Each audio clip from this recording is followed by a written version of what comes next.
professores, protetores das crianças do meu país.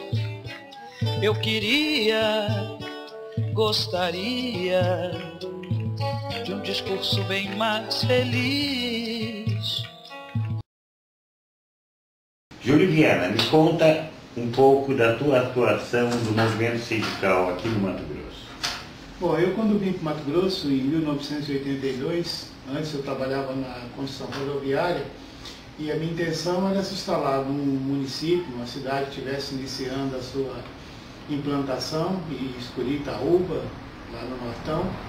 E dentro dessa intenção também era ingressar na educação. Eu tinha formação de magistério e não tinha atuado ainda. Não queria me estabelecer porque pensava de que na educação a gente poderia contribuir com as mudanças no mundo. A partir do ingresso na educação também fui me envolvendo com os movimentos sociais e terminei liderando o movimento de greve em 84, lá no município, ganhei algum destaque na região. Então comecei a minha militância nesse período aí, quando o Sintep ainda era AMP, Associação Mato Grossense Profissionais da Educação. Depois, em 1988, eu comecei a ter uma incidência mais estadual no movimento. Já éramos a Associação Mato Grossense de Profissionais da Educação, e nessa inserção estadual fui participando de congresso, das assembleias, dos nossos conselhos de representantes, e terminei em 89, quando já criado o Sintep, aliás, na assembleia que criou o Sintep lá em Cáceres, em 15 de outubro de 88, fui um dos que defendia a criação de um sindicato estadual, porque tinha alguns que pensavam no sindicato municipal e uma federação estadual, como é no Mato Grosso do Sul. E o meu grupo, que era majoritário na época, entendia melhor, constituiu um sindicato estadual. De lá para cá, eu continuei atuando no Sintep e na CUT, até que em 98 eu assumi a vice-presidência do Sintep, tomei posse, aliás, como vice-presidente do Sintep. Carlos Abicalil era o presidente. Logo após, meado do mandato, mais ou menos, o Carlos Abicalil se afastou para o processo eleitoral e eu assumi a presidência do Sintep. Depois disso, tive duas eleições como presidente, e também nesse período ocupei a presidência da CUT durante um mandato e retomei agora a presidência da CUT em 2006, né? No mandato 2006-2009, e fui reeleito nesse mandato de 2009, que conclui agora em 2012. Podias nos colocar 2, 3 grandes lutas da CUT aqui no Mato Grosso?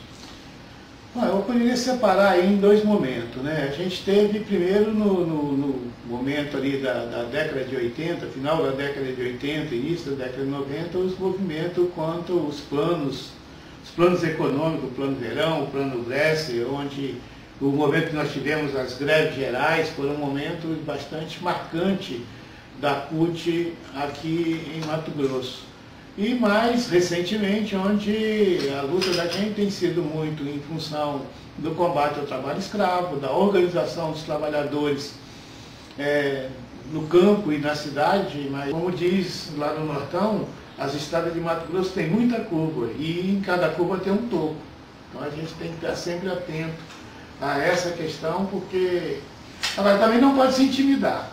Entendeu? Então, acho que uma das marcas que eu sempre tive desde o início é não me deter diante de qualquer intimidação.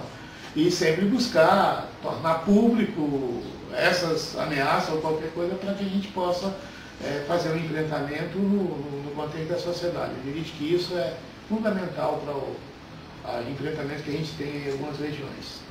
Bom, muito bem, nós falamos do sindicalista. Vamos agora falar do político. Como é que foi seu contato com o Partido dos Trabalhadores? Bom, meu primeiro contato com eu não diria com o Partido dos Trabalhadores, mas com os ideais trazidos por Lula, foi ainda na década de 70, numa entrevista dele numa TV da Bahia. Eu morava na Bahia, logo depois daquelas greves lá do ABC, um pouco antes da prisão dele, ele fez uma turnê, digamos assim, pelo Nordeste, e uma entrevista dele numa TV da Bahia. E aquele olhar, aquela voz, aquela fala determinada, me estimularam muito, né? Eu já tinha uma compreensão do que era a sociedade de classe, de como era o processo de disputa, mas ele me deu uma concretude, uma realidade. Logo depois é que o PT, aí talvez acho que uns 3 anos depois, 4 anos depois, é que o PT, isso acho que foi em 79, é que o PT foi, que é PT de 80, né? 80, fevereiro de 80. Isso, um pouco depois o PT foi criado, né? Agora, tinha militância, mas não tinha filiação, até porque como trabalhador da construção rodoviária, ele fica 6 meses, 8 meses no lugar, então você nem tem como fixar e criar uma identidade com as pessoas numa cidade, né? Então, é muito passageira a coisa. Quando eu cheguei aqui em Mato Grosso em 82, a gente ainda tinha o PT quase que iniciando aqui, então tinha pouco contato com o PT. Logo depois, do meado para o final da década de 80, eu passei a ter um contato maior com os companheiros do PT lá no Nortão, os companheiros de Colírio, Bonete, Tereza Mangolin. Quando eu comecei a frequentar o Núcleo de Educação Permanente, o antigo NEP, que é a Escola de Suplência de Colírio, hoje é SEJA, Centro de Educação de Jovens e Adultos, onde inclusive eu sou lotado como professor. Então foi aí que comecei a ter um contato maior com o partido. Mas assim, especificamente, naquele ano da eleição da Erotina, acho que foi 88, né? 88. 88, aquele ano foi que comecei a ter uma vinculação maior com os companheiros, tinha eleição lá tinha candidato lá no município de Colírio, eu saía de Itaúba, que estava em 50 quilômetros, já estava inserido no movimento sindical, então já tinha uma certa liderança, uma certa representatividade, e ia participar dos comícios, apoiar os companheiros, ajudar na campanha lá no município de Colírio. Então, esses foram os primeiros contatos, assim, especificamente com o partido de forma orgânica. Batam palmas pra ele, batam palmas pra ele, batam palmas pra ele, que ele merece. Professores, protetores das crianças do meu